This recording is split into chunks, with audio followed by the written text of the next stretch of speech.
Hello viewers, आप देख रहे हैं जागरण जोश और मैं हूं आपके साथ सिमरन राजपाल। क्या आप जानते हैं कि दुनिया के सबसे बड़े निवेशक यानी कि ग्रेटेस्ट इन्वेस्टर, जिन्हें द ओरेकल ऑफ ओमाहा कहा जाता था, उन्होंने आखिरी बार अपने शेयर होल्डर्स के लिए खत में क्या लिखा है? जी हाँ, हम बात कर रहे हैं 95 साल के वॉरेन बुफेट की। करीब 6 दशकों यानी कि 6 डेकेड्स तक बर्कशायर हाथवे का नेतृत्व यानी कि लीडरशिप करने के बाद उन्होंने घोषणा की है कि वो अब कंपनी की एनुअल रिपोर्ट्स नहीं लिखेंगे और ना ही प्रतिष्ठित एनुअल मीटिंग को संबोधित करेंगे।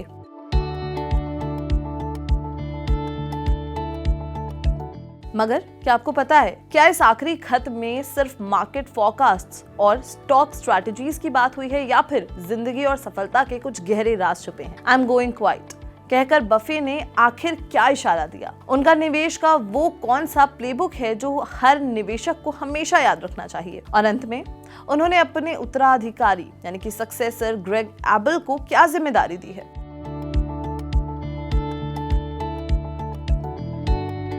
दोस्तों, ये सिर्फ एक एनुअल रिपोर्ट नहीं है, ये एक युग यानी कि एरा का अंत है।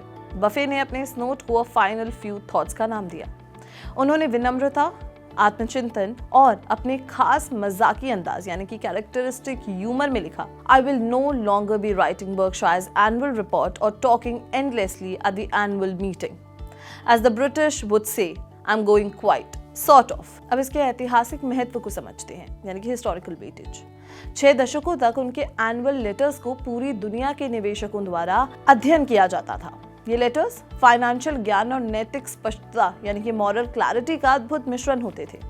ट्रांजिशन का पल, ये आखिरी खत वित्तीय ज्ञान से ज्यादा नैतिकता और व्यक्तिगत प्रगति पर केंद्रित है, जो उनकी लेगेसी और महत्व को दर्शाता है।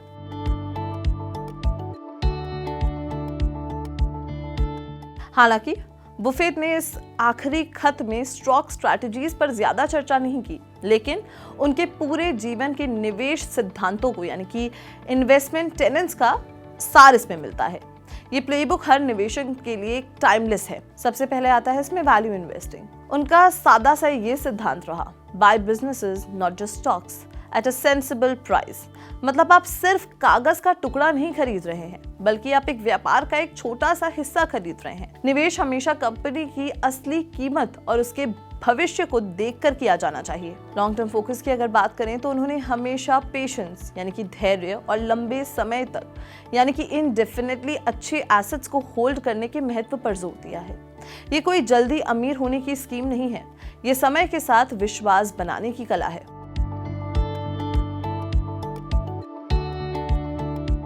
वॉरेन बफेट की सफलता का एक और बुनियादी तत्व यानी कि फंडामेंटल एलिमेंट है द पावर ऑफ कंपाउंडिंग, चक्रवृद्धि का रहस्य। उन्होंने हमेशा ये सिद्धांत दोहराया है कि सफलता छोटी, नियमित यानी कि कंसिस्टेंट कमाई को लंबे समय तक पुनः निवेश यानी कि री इन्वेस्ट करने से मिलती है। ये कोई तुरंत का जादू नहीं है, बल्कि समय का जादू है। आपको शुरुआत कब करनी चाहिए? उनकी सलाह हमेशा यही रही है कि जल्दी शुरुआत करो और अपनी कमाई को बार बार निवेश करो ताकि समय आपका सबसे बड़ा साथी बन जाए।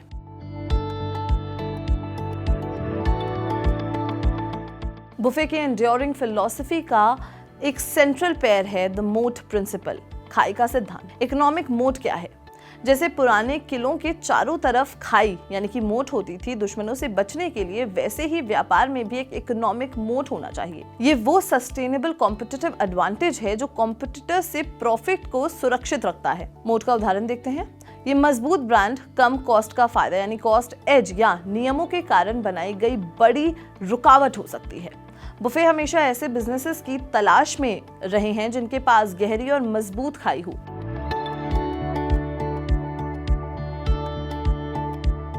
बुफे का एक और विवादित यानी कि कंट्रोवर्शियल लेकिन स्ट्रैटेजिक रुख है बड़ी मात्रा में कैश रिजर्व यानी कि सिग्निफिकेंट कैश रिजर्व्स रखना।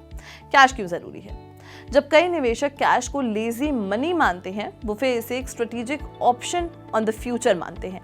क्राइसिस में मौका, जब मार्केट संकट यानी कि मार्केट क्राइसिस में होता है और अच्छे बिजनेसेस सस्ते दामों पर बिक रहे होते हैं, तब कैश ही वो ताकत होती है जो बर्कशायर को नियमित तौर पर कार्यवाही यानी कि एक्ट डिसाइसिवली करने की अनुमति देती है। उनके लिए कैश सिर्फ सुरक्षा नहीं बल्कि आगे बढ़ने का हथियार है।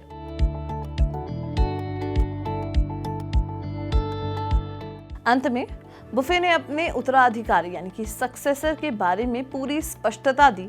उन्होंने ग्रेग एबल को सीईओ के रूप में आगे बढ़ने की पुष्टि यानी कि कंफर्मेशन दी। उन्होंने एबल पर विश्वास दिखाया। उन्होंने ग्रेग एबल को a great manager, a tireless worker and an honest communicator बताया। इससे इन्वेस्टर्स को संकेत मिलता है कि ट्रांजिशन ऑफ लीडरशिप काफी स्मूथ रहेगा। अब बात करते हैं संस्कृति की अहमियत पर यानी कि एंड्योरिंग कल्चर पर। बुफे की लेगेसी सिर्फ धन यानी कि वेल्थ में नहीं, बल्कि उन्होंने बर्कशायर हैथवे में जो अखंडता यानी कि इंटीग्रिटी और अनुशासन यानी कि डिसिप्लिन की संस्कृति बनाई है उसमें है। उनका विश्वास है कि ये संस्कृति कंपनी को आगे लेकर जाएगी।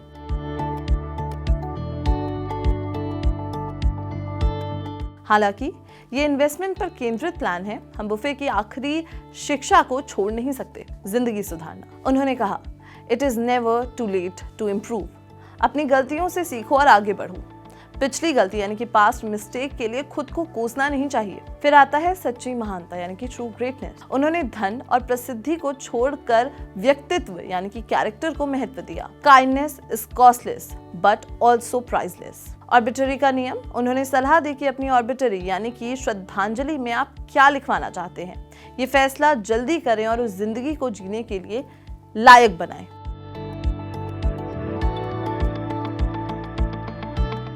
अंत में वॉरेन बफेट ने अपने शेयर होल्डर्स, एम्प्लॉयज और अमेरिका का धन्यवाद किया।